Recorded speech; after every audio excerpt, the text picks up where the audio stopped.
Today on The Difference, we welcome New York Times bestselling author and co-founder of Messenger International, Lisa Bevere. Can I be honest with you? I'm proud to be older. I'm proud that I am 60 years old and I have been married for 38 years. I'm proud of that. I've worked hard for that. Join us as she dives into her latest book, Godmothers: Why You Need One, How to Be One.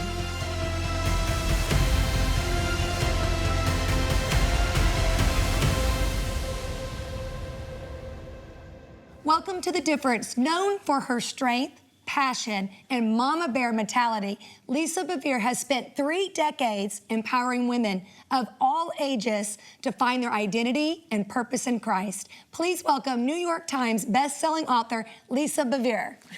Lisa, thank you so much for being with us today. Here she is, 3 decades. Now, let me tell you something. Mama bears don't have such, this pleasant chuckle that you offer. It's behind the scenes. Is that like camo for mama bear, or is that? Yes. Well, see, so I kind of embrace the second half of that passage where it says, like a mama bear robbed of its cubs, first half. Like a lioness. I go stealth. I do the stealth. I do the lioness stealth. Yeah, so you're a prowler more than the predator. Yes, kind of I am. I'm a pouncer. Yeah. I'm a pouncer. Well, speaking of things that you pounce on. Yes. One of the things that has drawn Kendal and I to you and John is your desire to see needs and meet them. Whenever we've been around Messenger International and had the opportunity to participate in your ministry's effort to evangelize the world and empower pastors, there isn't a no. There's always a we will figure it out. Yeah, and it doesn't matter. That's John Bevere. That's John Bevere. But you have. I might say no. John says yes.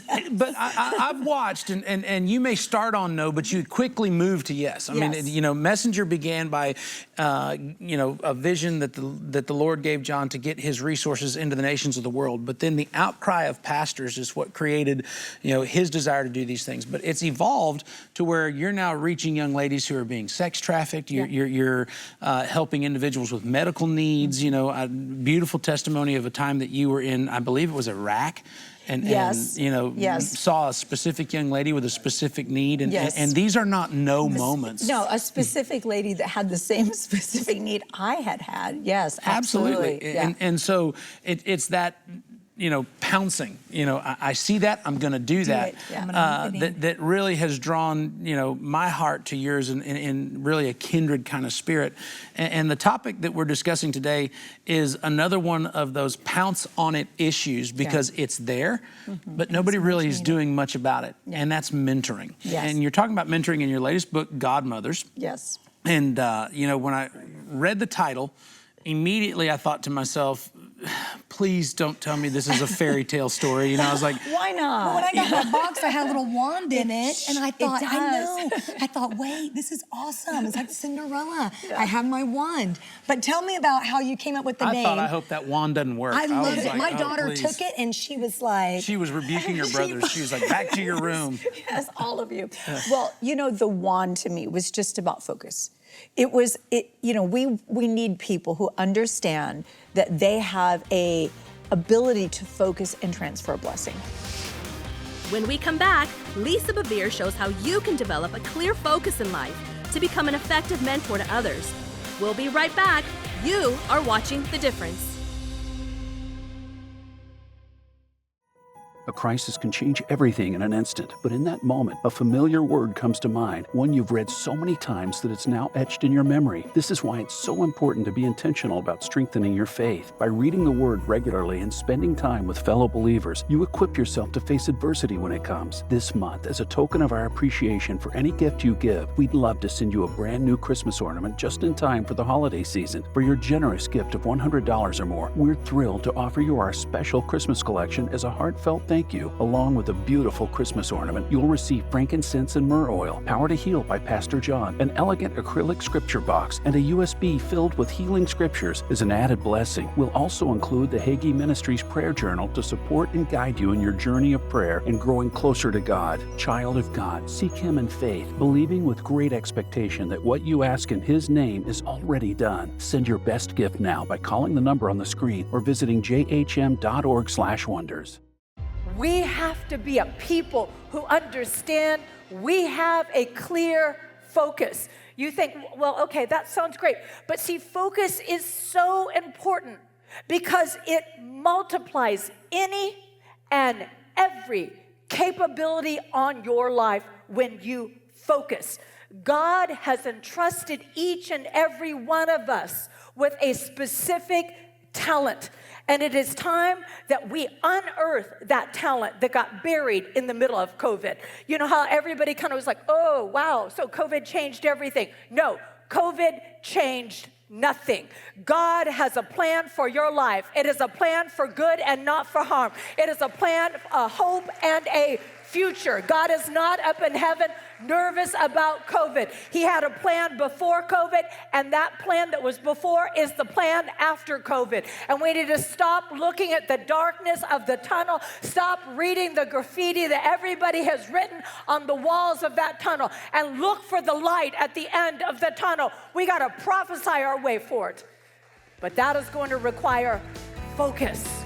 Focus. Yes, we live in this huge world with so many things going on, but if we can focus on what God really has for us in our lives and in that time, then we're going to be good. We're going to be on that right path. So that was really big. I needed somebody to tell it to me. It seems so simple, but sometimes you need it to be like slapped in your face in order to really understand it. So I really appreciated that. We're talking about Godmothers. How do you find, okay, I'm 42, and I can be a mentor to somebody younger than me, but I also need somebody older than me. Yes. How do you find someone that you trust, that you're going to confide in without getting burned? Well, I think first and foremost, it's always going to be a risk. You need to know that. But you need to find that woman that's ahead of you on the path.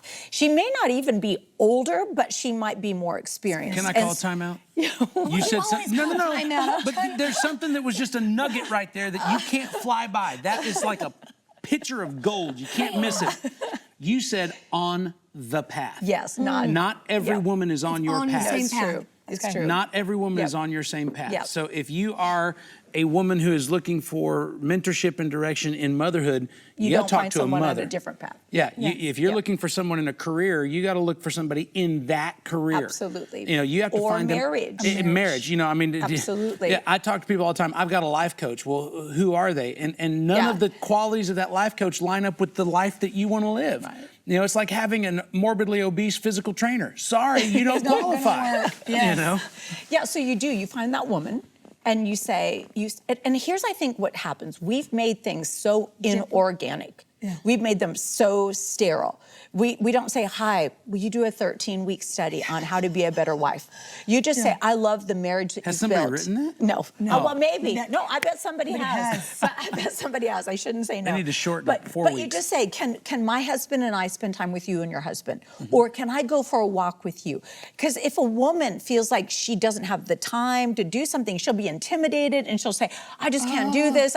You know, so what you want to do is you make it organic. How can I want to learn from you? I don't want to be a burden. I need someone like you. I admire your life. Same thing with motherhood. Say, questions or whatever. Kendal, you can always come to me because I'm for you. So you want someone that's committed to your growth, that is not against where you're at, isn't like, I love Kendal, but Matt. No, I mean somebody that is for your marriage. You want somebody that is for you.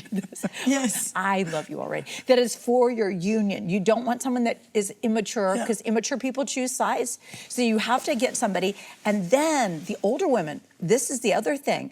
They need to turn their faces to the younger women. They need to see who is in my world that is so busy that she doesn't even know she needs help because she's thinking, I can't slow down to ask. Who can I pour into? Who can I open up my life? And the truth is, none of us have done marriage, motherhood, ministry perfectly. No, none of us. We just have to do it well. Yeah. So what was it like when you were a young woman and you needed talked about a this mentor? In your book I did. Okay, so I got saved at 21. I haven't read the book. Well, I was telling you about it. Yeah, I got saved at 21. I'm gonna change seasons. I came into the church and they were not watching for me.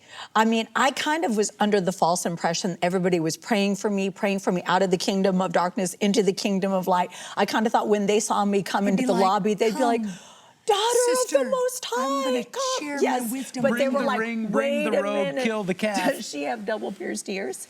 Wait, is she not wearing? Do you? I do have double She chin. does. Oh, I was scandalous. I was Yeah. scandalous in 81. Is she not wearing pantyhose? Oh no! I mean, there was totally. They were watching for what I was Did you feel like doing they were wrong. saying it, or they just thinking it, or that was just the perception? All of it. All of it. They were thinking it. They were saying it. I remember that. So I was in a brand new city. And even when they didn't say it, they'd go, No, you felt it. Yeah. We were in a brand new city. have you ever gotten the holy hump?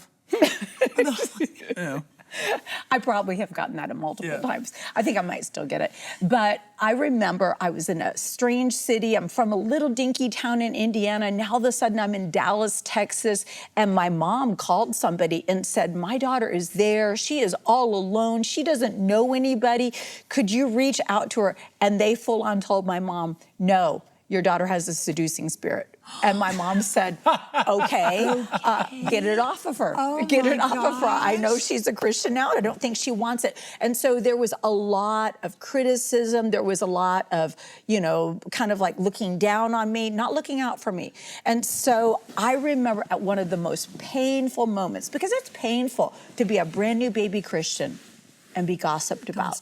It's a horrible thing. And I'm alone in my little one-room efficiency where I'm sleeping on the floor. I've given up everything, and I'm crying out to God. And God says, Lisa, I've called you to minister to women.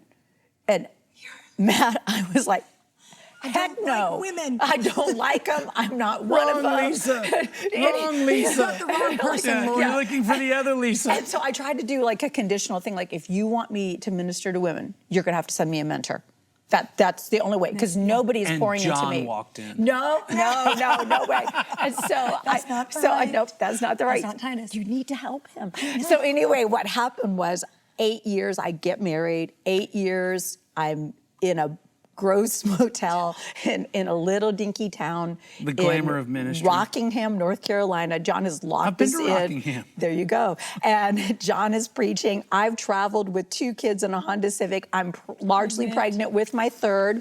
And so John's like, lock the door. This is not a safe neighborhood. And he comes in around midnight, because that's what you did. You had to be late, or late for it that wasn't. prayer. You had to have a prayer. 3-hour service. Yeah. Absolutely. So he comes God in. can't move in the first 30 minutes. He cannot. It's always in the last. so we like opened up the door, and I was so tired, pregnant woman. And I was like, how was service? He said, it was good. He said, but they're really, really legalistic with their women. And I said, oh, that's sad. He said, so I told them you'd do a women's meeting tomorrow. I'm like, what? Double piercings, no pantyhose. Pentecostal Holiness Church. I was It's like, midnight, and I'm speaking tomorrow. Yeah, that's exactly what he did to me tomorrow morning. And I like that would flip have been out. bad. I'm like crying. I would can't do I would it. like to interrupt this broadcast just to say I've never done that to you. Well, no, yes. No, I have not. No, Not in that way. John, and I had one little teeny message, and I said, John, well, at least I can preach this message. He said, no, you can't. I preached it tonight. He preached. He preached my message. He preached my message. So then I was like, I have nothing to say. And so he took the kids to Waffle House. I'm kneeling on the bed because the hotel is so dirty. I can't kneel on the floor. And I'm crying out to God. And I'm saying, God, I can't believe this. I can't believe I've been tricked into doing a women's meeting. And you know I don't like women. And God said, I do. I like women. Wow. He said, I created woman as the answer to the very first problem, that it was not good for a man to be alone. And I thought, okay, I get that. And I said, but you never sent me the mentor. I can't pour out what I haven't had poured in. And he said, I'm going to ask you to be that woman. And I said, I don't know how to be that woman. He said, actually, you do. He said, everything you wish another woman would have been to you these last 8 years, you begin to be. He said, write it backwards. So I sat in that motel room and I wrote backwards how she would look at me, how she would talk to me, how she would speak to Destiny, that she would not be looking at me critically, but she would be looking at me constructively, that she would walk alongside of me, that she would open up her life and she would say, this is what I've learned the hard way. I don't want to see you have to learn these same things again. I want you to go further and farther. And so I actually went to that meeting, and the Spirit of God opened up my heart at that point. And he said, you tell the women they're an answer to be embraced rather than a problem to be controlled. Wow. And so it shifted everything for me. And this is what I saw. And a lot of people don't like maybe understand this, but what I saw in that moment when I was praying was this chain coming down from heaven. And when you think of chains, you think of captivity and bondage, but this was like a necklace. It was something beautiful. And then it stopped, and then there was airspace, and there was a single link right there. And God said, there's a gap. There's a gap between the generations. And he said, for you, there's not going to be a mentor. He said, but I don't want a mentoring of pride. I want mothering of brokenness. See, mothers will lay down life to bring forth life. Mentors tend to reproduce themselves. When I had Addison, you know, you guys know Addison. He's way smarter than I was at his age. I didn't say, oh, I want Addison to be me. I said, I want Addison to be better. I want Addison to be wiser. I want him and Julie to do parenting well. I don't want them to make mistakes for the first 8 years and then finally figure it out. I want more for them. And that is the way mothers are. And God is raising up mothers, and mothers are not in competition with their daughters. Stay tuned. After the break, Lisa Bevere explains how a good mentor can affect future generations forever. You're watching The Difference. I'm so grateful that I chose differently. I'm so happy that I chose you. I get to see you become the person God intended you to be. Thank you, Hagee Ministry Legacy Partners. There has never been a better time to share the love of Christ with a mother and a child than right now. When you partner with Hagee Ministries, your legacy impacts lives and transforms a nation. Call today or go to jhm.org/partner. This story, it's one of my favorite stories. I used to act it out with my boys when they were little. I would put Addison on the bed. He had to be blind Bartimaeus, and then Austin was Jesus, and then I was the mean crowd. And he would like yell out, you know, blind Bartimaeus hears that Jesus is exiting Jericho, and he knows he needs a miracle. And so he begins to cry out, Jesus, Son of David, have mercy on me. See, that was a revelation right there. See, Jesus, Son of David, was declaring Jesus the Messiah. Everybody else was saying good teacher. Everybody else was saying rabbi. But he was saying, Jesus, Son of David, have mercy on me. And the louder he cried, the madder the crowd got. They were all like, shh, be quiet, be quiet. So I was the evil crowd. Quiet, quiet, quiet. And then Addison would be like, Jesus! He just keep yelling louder and louder. And then scripture said that Jesus stopped and he called him. I want you to know something. The people trying to silence you are not the ones with your answers. You need to stop arguing with the people telling you, don't bother the master. Oh, Jesus doesn't heal anymore. Jesus doesn't stop for anybody anymore. Or Jesus, he's dead and he's resting in heaven. Don't pray and ask him anything. I don't know what they're trying to tell you. I don't know if they're telling you that God is not good anymore, that God is mad at America. I don't know what they're saying. But don't argue with the people that don't have your answer. When they tell you to be quiet, you just keep yelling louder for Jesus. In today's culture, with the cancel culture and everything else, if you don't agree with what's said in the media or with what everybody's posting on Facebook, it's almost better to remain silent. And so it's nice to hear that you need to remain focused and don't be distracted by all the things that you hear and you see on Facebook and Instagram and every news station you turn on. And God has a plan for us, so we just have to stick with the path and go for help. Most women want to train their husbands and love their children. No, that never happened. I know. When we first got married, I almost was like, okay, we started having kids. I thought, well, Matt is another one of the kids. I'll train him as I train my new. I would tell her, I am not your fifth of 4 children. I am the one that gave you children. I think you just get into a rhythm, and that's what she... Totally. We would have to have this conversation. Well, well, and I can't say that it's her fault. because sometimes mom is like an emergency room technician.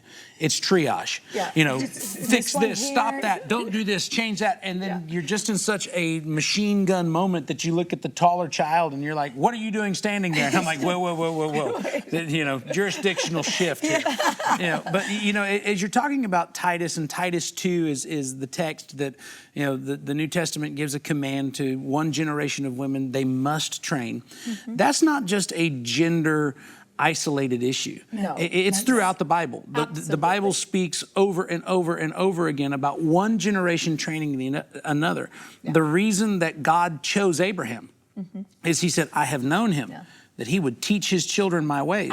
That's one of my favorite things to preach on, because when you ask a crowd, why did God choose Abraham? He has no kids. Yeah. He didn't listen to him. He takes It's not Lot. like Abraham wrote an essay and said, if I were the father of all nations, this is what I would do. And God was like, you win the application. No, it's because he knew he would teach and train his children. And I think that's something that you and I, like our family is connected, because we want our kids to go further and farther. Yes. We want them. But this gap exists. And for me, I wrote this book because it's the book I wish I would have had when I first started out my journey. And that's the question that I wanted to ask you. You know, you made a statement just a few minutes ago that I think is very honest, and it's something that needs to be heard. When you look at the older women, you said that I would not dare call you. I would not dare. I'm 60. I would not dare call you an older woman. I'm older. Can I be honest with you? I'm proud to be older. I'm proud that I am 60 years old and I have been married for 38 years. I'm proud of that. I've worked hard for that. I'm not going to act like I'm not my age. I am my age, and I'm excited about it. And I think the young people need to see, hey, life isn't over at 35. No. Right after the break, you will learn how to change the course of life for an entire generation. Stay tuned. You're watching The Difference. Hagee Ministries continues to proclaim the unadulterated truth of God's Word around the globe. Thanks to our legacy partners. It's the continued faithfulness of our partners that enables us to provide hope, health, and education to the young mothers and their children that call the Sanctuary of Hope home. As we walk this road together, we are providing humanitarian aid across Israel and helping with relief efforts and community service initiatives at home and abroad.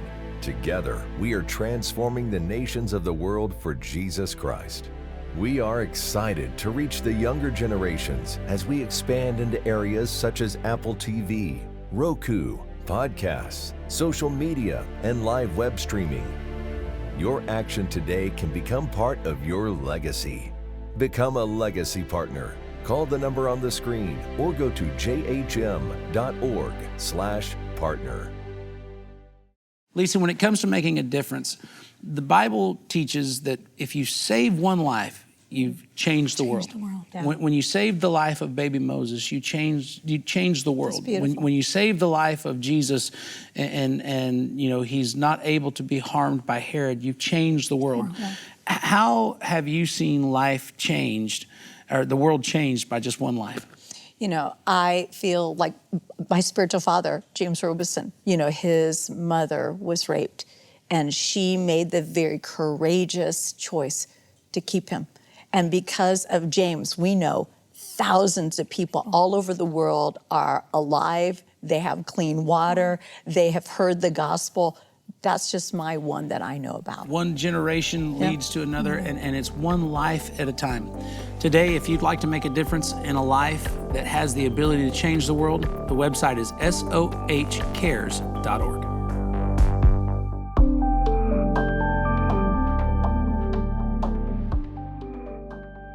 It was absolutely amazing how God allowed them to have such wisdom at their young age. When you know your calling and you walk in that calling, all we have to do is be concerned about what God is concerned about. And that's what I love about it. It's something that I get to deal with a lot as a pastor.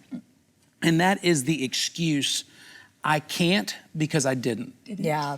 I can't be a good dad because I didn't have the best dad. Yeah.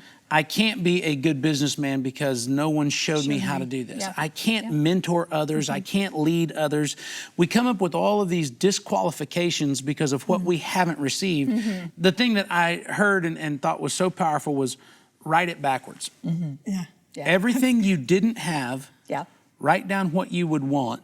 Right. And then go be that for somebody else. Right. And what I want to know in that moment of writing it backwards, how much healing came into your own life?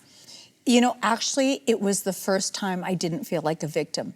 It was the first time I didn't feel like, oh, I'm not worthy of a mentor. Oh, nobody wants to see me. Nobody thinks I have something on my life.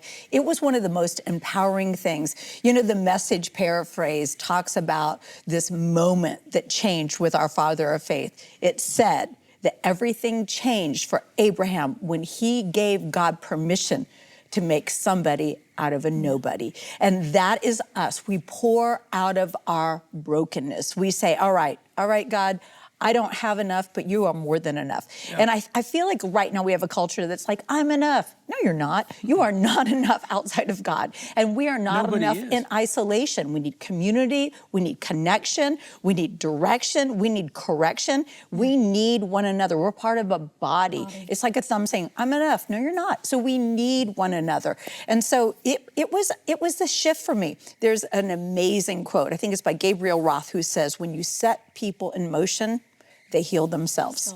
And he's a chiropractor, but I'm thinking of it, hey, when I tell you, you're not a victim. Yeah. And you don't have to know everything and the to Bible do something. speaks to that very thing. You know, you set things in motion, people heal themselves. Yeah. As a chiropractor, you may physiologically think that's, profound, but the Bible said, work out your own salvation. Yeah.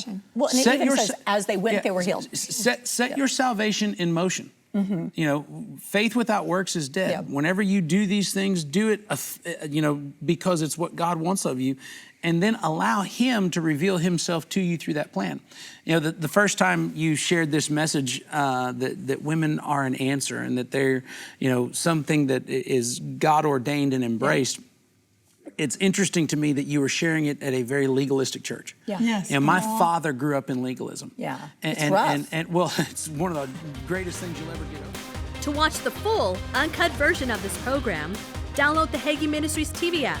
Available on Apple TV, Amazon Fire TV, and Roku devices. Thanks for tuning in to The Difference. I would like to thank our guest, Lisa Bevere, for coming today and sharing her story about how God encouraged her to be an answer for others. I want you to know that God has the same message for you today. You're not here by accident. You're here for a reason, to make a difference in the life of someone you know, or maybe you haven't even met yet. If you'd like to find out more information about Lisa's materials and how you can connect with their ministry, I encourage you to go to lisabevere.com or messengerinternationals.org. I also want you to know that the book Godmothers is available wherever books are sold, and you need to get a copy for yourself or someone you know as a gift today.